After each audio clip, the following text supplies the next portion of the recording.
ये रेस जिंदगी की रेस है, किसी की जिंदगी लेके ही खत्म होगी।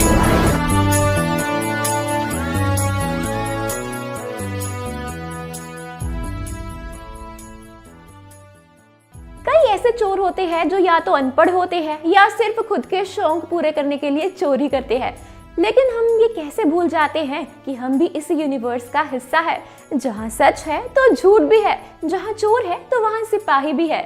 हमने कई बार सुना है एक चोर ने ऐसा किया वैसा किया, अपने खराब दिन की वजह से उसने चोरी की, लेकिन उसे आप क्या बोलोगे जिसने अच्छी खासी पढ़ाई की, एक अच्छी पोस्ट पर जॉब भी की, लेकिन बाद में चोर बन बैठा। हम बात कर रहे हैं एक ऐसे चोर की जिसने अपने पढ़े लिखे होने का फायदा उठाया है और सबको उल्लू बनाया है।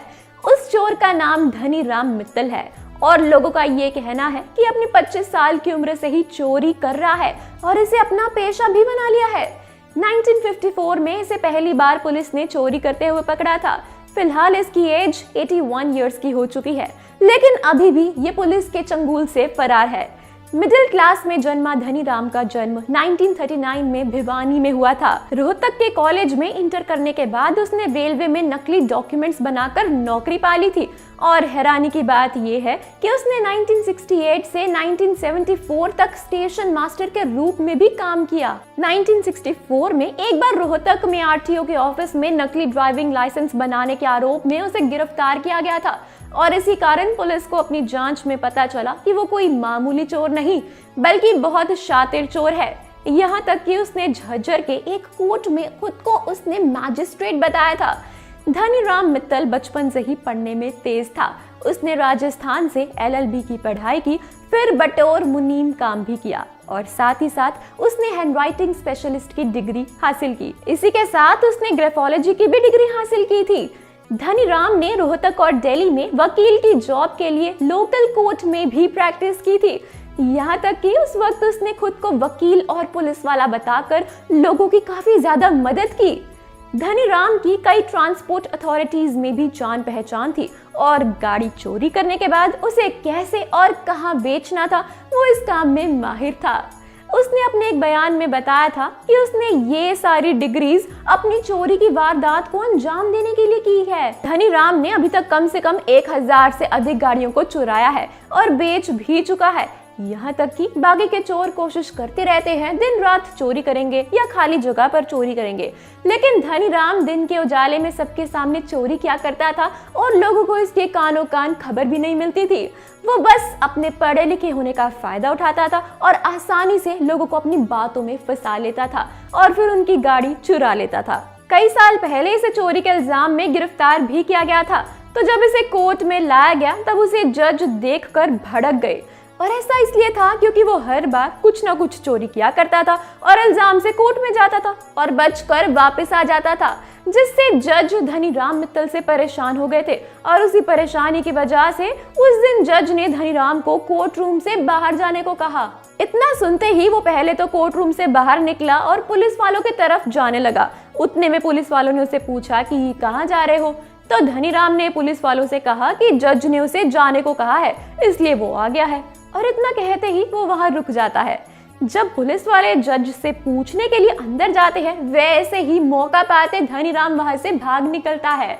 कोई भी चोर मुश्किल से एक दिन या एक हफ्ता या एक साल चोरी करता है, लेकिन धनी राम मित्तल ने तो सारे चोरों के रिकॉर्ड्स तोड़ दिए और इसने 50 साल तक अपनी चोरी को कायम रखा। जब धनी राम का चोरी करके मन उब गया यानी वो थक गया, तो उसने सोचा कि क्यों ना थोड़ी अब जजमेंट पर ध्यान दिया जाए, तो उसने जज की कुर्सी पर बैठने का फैसला कर लिया और उसने वो भी कर दिखाया और जज की कुर्सी पर बैठ गया।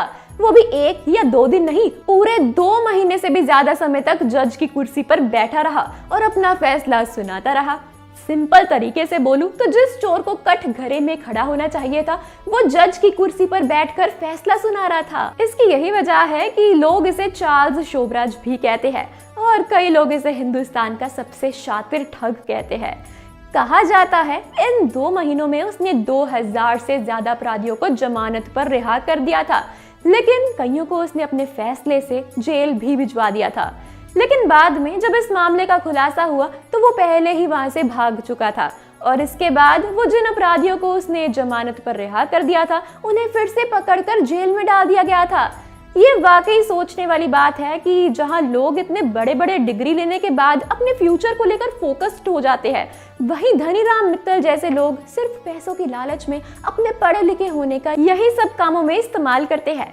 अगर इस नजरिए से देखा जाए तो सिर्फ धनीराम मित्तल ही इकलौता चोर नहीं है जिसने ऐसा कुछ किया हो। वो सारे लोग इनके बराबर हैं जो गलत और अच्छे चीजों का भेदभाव जानते हुए भी गलत रास्ते को चुनते हैं। यहाँ तो फिर भी धनीराम मित्तल ने अपने बुढ़ापे तक चोरी की है और आज तक वो पुलिस के चंगुल से फरार है। 78 इयर्स के धनीराम को दिल्ली पुलिस की गाड़ी चोरी में 24 बार गिरफ्तार किया गया था। वो 4 मई को जेल से बाहर भाग आया था, जिसके बाद उसने शालीमार बाग इलाके से एक मारुति एस्टीम चुराई थी। धनीराम इससे पहले कई बार अलग अलग चोरी के मामले में 23 बार गिरफ्तार हो चुका था। लास्ट बार उसने 31 मार्च को चोरी की थी।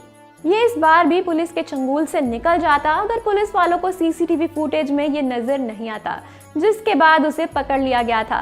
तो ये भी एक स्टोरी हो सकती है आने वाली फिल्म धूम 4 में, जिसमें हमें कुछ ऐसा ही नजर आ सकता है, यानी कोई ऐसा ही चोर दिख सकता है। मेकर्स अभी धूम 4 की स्क्रिप्ट कंप्लीट कर रहे हैं, लेकिन उन्होंने पहले से ही अपनी कुछ कास्ट को फाइनल कर लिया है। मेकर्स का कहना है कि ये फिल्म 2024 तक रिलीज हो सकती है।